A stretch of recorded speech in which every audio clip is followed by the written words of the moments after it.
have a set of guiding principles. The preconceptions and generalizations regarding fundamental issues of one's life and of the entire world. No matter where we go, no matter what we do, we tend never to abandon our beliefs.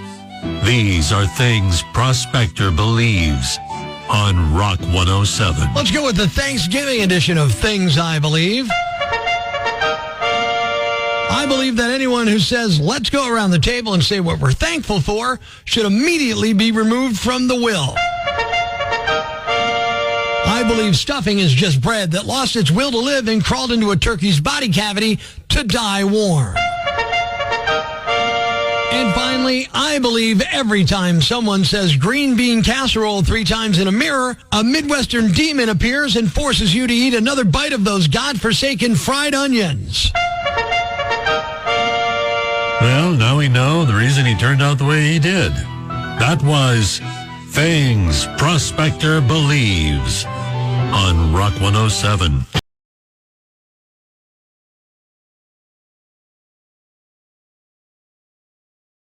Who would you rather deal with next Thursday? Your uncle who won't stop talking politics, or a bunch of little kids who just can't sit still? It's Prospector Show on Rock 107. Good morning, I'm Prospector. Good morning, I'm Kate. 47% of Americans say sitting at the kids' table at Thanksgiving sounds more appealing than ever. The top things we don't want to talk about at dinner include politics, money, and religion. So now that you know what not to talk about at Thanksgiving, the question becomes, what's okay to discuss? Turns out, plenty. So if you're looking for a friendly, conflict-free, joyous meal with family next Thursday, try anything from today's list of top 5 completely safe topics to talk about at Thanksgiving dinner. Here we go. Number 5, finding $20 in your pocket. Just don't ask what everyone would spend it on, or things will get awkward when Uncle Frank blurts out a hooker. Top 5 completely safe topics to talk about at Thanksgiving dinner. Number 4, the Dallas Cowboys. Specifically, how much we hate them. Number 3, waking up and realizing you still have an hour before you have to get out of bed. Brace yourself for Uncle Frank to yell, with a hooker. Top 5 completely safe topics to talk about at Thanksgiving dinner. Number 2, puppies. They're so cute, small, and cuddly. This also applies weirdly to Kevin Hart. And the number 1 completely safe topic to talk about at Thanksgiving dinner, the sound of wind, which you'll hear a lot if you sit next to Grandpa after that 3rd helping of broccoli casserole. There you have it. Walk This Way, Aerosmith, 30 minutes after 7 o'clock, 33 degrees in Northeast PA with a high of 46. Fingers crossed. We'll see. Yeah. Somebody finally did it. It's Prospector Show here on Rock 107, and country music has officially hit a new milestone. Or maybe a new locate, a new parody song from a country thing just dropped, and it's art. Oh, and by art, we mean 50 different country singers stitched together saying cold beer on a loop like it's the national anthem. That's it. That's the song. At one point, they really pushed the artistic boundaries and throw in a bold, daring, emotionally raw, ice-cold beer. Hey, settle down, Shakespeare. It's called cold beer. Very creative. Occasionally, they really shake things up and say ice cold beer because, range. Cold beer, cold beer, cold beer, cold beer, cold beer, cold beer, cold beer, with a nice cold beer, with a nice cold beer. I love cold beer, with a nice cold beer, with a nice cold beer, cold. It's fantastic. Yeah, With a nice cold beer, with a nice cold beer, ice cold beer, cold beer, ice cold beer, cold beer, cold beer, ice cold beer, warm beer.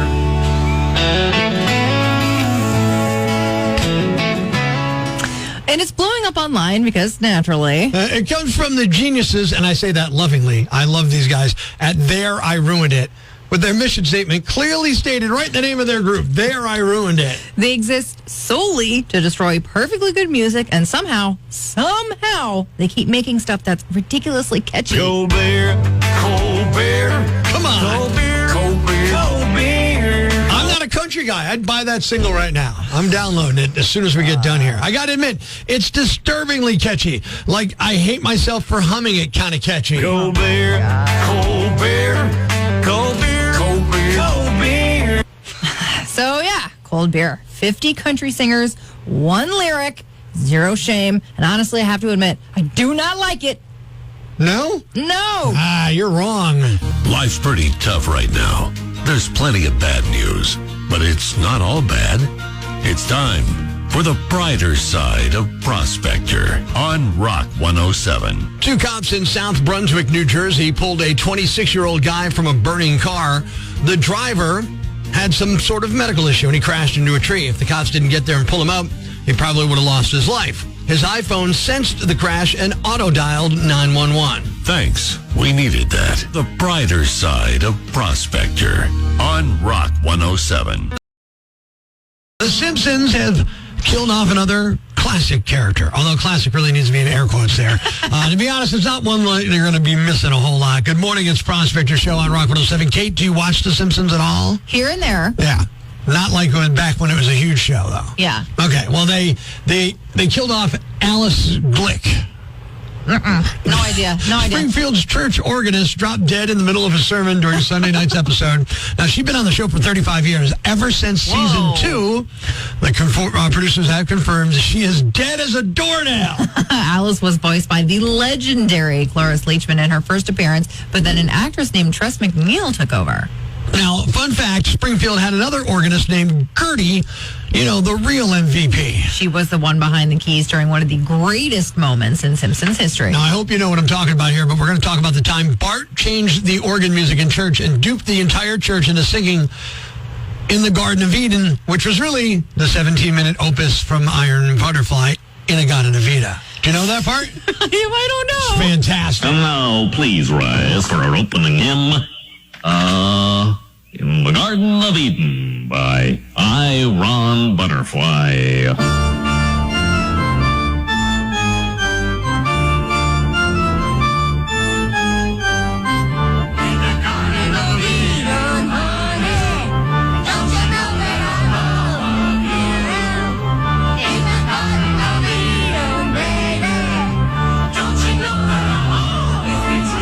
There's a graphic that says 17 minutes later, and you'll hear this. Oh.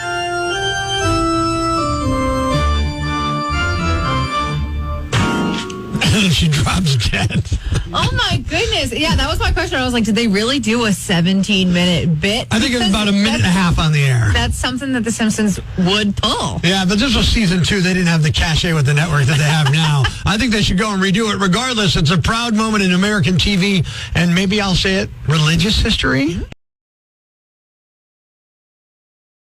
36 minutes after 8 o'clock in Stone Temple Pilots, Northeast PA's Classic Rock. I got a question. Are you ready for Thanksgiving? Oh, here we go. Good morning, it's Prospector Show, and everybody's talking turkey like it's the Super Bowl of poultry all of a sudden coming up. Like Thanksgiving's supposed to be some big finale or something. So we got to figure this out. What's your favorite part of Thanksgiving? For me, pumpkin pie, hands down. And look, that means I'm putting that over mashed potatoes, which are like a staple of my diet. Crazy. Pumpkin pie, best part of Thanksgiving. For me, it's the weird cocktails that we make. There you go. This is the kind of question we're answering, and we want your answers too. Hit us up, open mic on the Rock 107 app, on the Rock Lines, or of course on social media. Yeah, Melissa from your Twitter said the best part is pretending I'm helping in the kitchen while actually just hovering near the mashed potatoes like a hawk. If you can stick a small spoon in your sleeve, and then get it out while nobody's looking and get a scoop, that is a gold star move. Out of the Rock Lines, favorite part of Thanksgiving, Rock 107. Yeah, kielbasa. Kielbasa, that's a big deal on Thanksgiving, huh?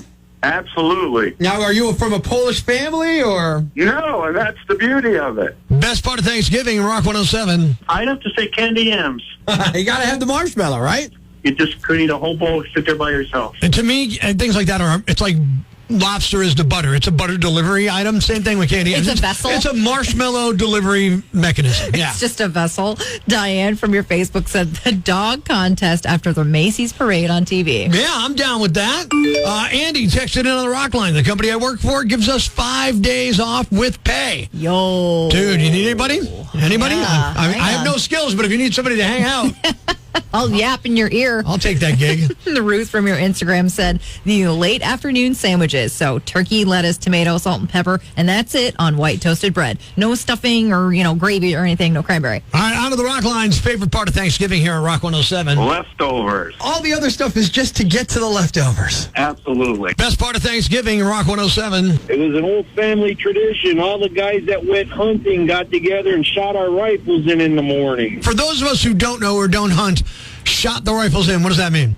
It means you go and you make sure your scopes are on, make sure your bullets are going where they're supposed to be. They're on target. Got it. That's nice. It's an important consideration. Yeah. You want the bullets to go where you're aiming them. I get that. Thank you. Lola from our TikTok said enjoying the Macy's parade, the dog show, football, and of course being with family and sharing the blessings of good food. Favorite part of Thanksgiving? Text it in on the Rock Lines at 1-888 Rock 107. Seeing family and my sister-in-law's sweet potato casserole. Okay. I might be going there. Michael from your Facebook said when everyone falls asleep after eating too much on the couch and they're all snoring, so I take a video of it and put it on Facebook. Really? I'll be looking for that video on Facebook. Yeah, check it out. Hitting up the the Rock Lines, rather. Rock 107. Best part of Thanksgiving. Eating the turkey and put all the homeless out who has nothing to eat. See, I love that, man. You are an altruistic person. What is your name? Lisa Taylor. Lisa, thank you for helping feed other people, and I hope you have a great Thanksgiving. Yes, you too. Thanks. See, I love when people help. We need more of that. Yeah, there are nice people, I guess, just not us. No, definitely not me. I'm stealing your turkey sandwich if I see you. Jason from your Facebook said, honestly, my favorite part is when everyone argues over carving the turkey and I quietly sneak off to watch football in peace. That is pro-level stuff.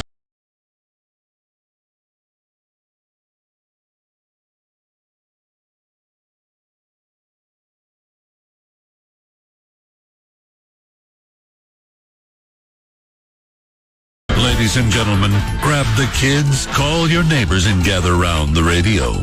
It's now time to announce the winner of Prospector's Jam Bag of the Day, as decided by you at rock107.com. We uncover the most baffling, ridiculous, pathetic, cockeyed, laughable, preposterous blunders in the world of misdeeds. Nominee number 1. Well, this kid's definitely getting coal in his stocking. A 10-year-old near Nashville stole his mom's car the other day and also managed to get his father arrested in one fell swoop. He'd been arguing with his mom, then she left him in the car while she dropped off paperwork at his school, and when she came back, the car was gone. She called cops and reported it stolen, but the kid was fine. It turned out he managed to drive 2 miles back home and even parked it in their garage. He was inside the house when cops got there along with his dad. The dad told them he was confused when his son showed up alone. They decided not to arrest the kid because he's so young, but the dad was a different story. Once they got his name, they realized he had an outstanding warrant. He's facing charges for wire fraud and theft. Nominee number 2. How annoyed would you be if this happened? A JetBlue flight from Boston to Tampa got delayed 3 hours last week before finally taking off. Then it had to turn around and go back to Boston thanks to one moron. They were about an hour into the flight when the pilot told air traffic control they were turning around because someone vaped weed in the bathroom and the crew inhaled it.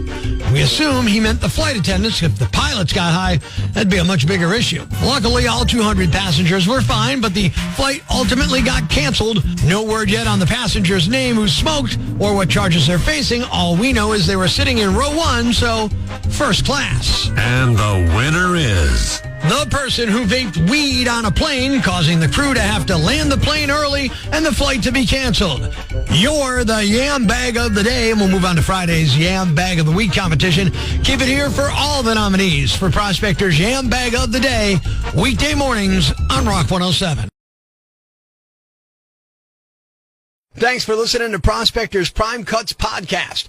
Be sure to catch us live weekdays from 5:30 to 10 a.m. on Rock 107 or online at rock107.com or the Rock 107 app, a free download for your Android or iPhone. Subscribe to the podcast on Apple Podcasts, Google Podcasts, Spotify, Stitcher Radio, or wherever you get your podcasts so you never miss Prospector's Prime Cuts.